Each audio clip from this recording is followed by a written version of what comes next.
Here's some business advice that's blindingly obvious once you know it. When a potential customer or client asks you for the price at the beginning of a sales conversation, that's bad news. When they ask you at the end of a conversation, that's really, really good news. Now, I've seen a lot of videos where people talk about how to handle that question at the beginning of a conversation. What's the price? What's the budget? What's the investment? What's the damage? But I've seen very few people talk about how to handle at the end of a sales conversation, which I believe is more important because that is when you are most likely to drop the ball. So we have a framework called our 3POs framework, our three-part offers framework.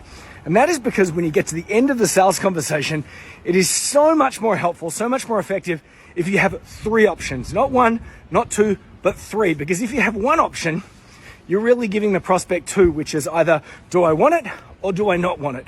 It's a yes or no dynamic. Give them two options and it's an either or conversation. Do they want one or do they want two? Give them three and you can harness the power of anchor pricing.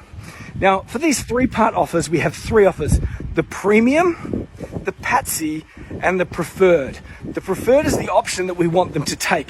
It's a high no-brainer, which means that it's at a price point where they can make a decision then and there. So that's the preferred, the high no-brainer.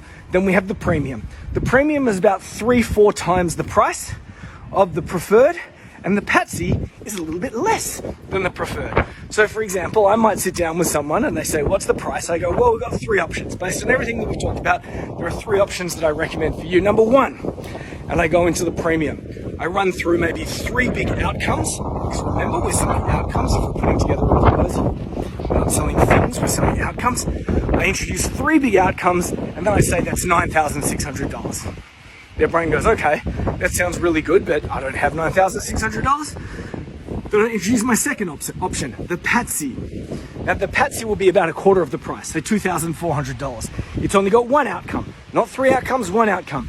I introduce that, the one outcome, that's $2,400. They're thinking, oh, that sounds much more attractive in comparison. That sounds like great value.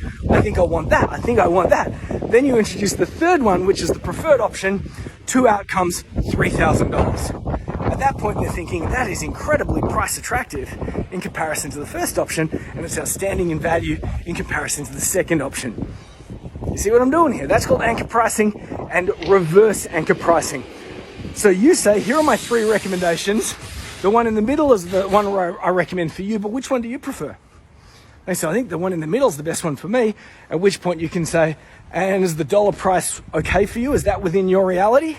And if they say, yeah, that's within my reality, that's when you move on to payment and you go about closing the sale. But here's the really cool thing about this framework.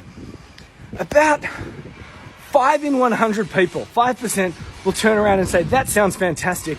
I want the premium. And then when somebody asks you for the premium, suddenly the game has changed. Every benchmark gets lifted. And then over time, that's how you progressively get paid more and more.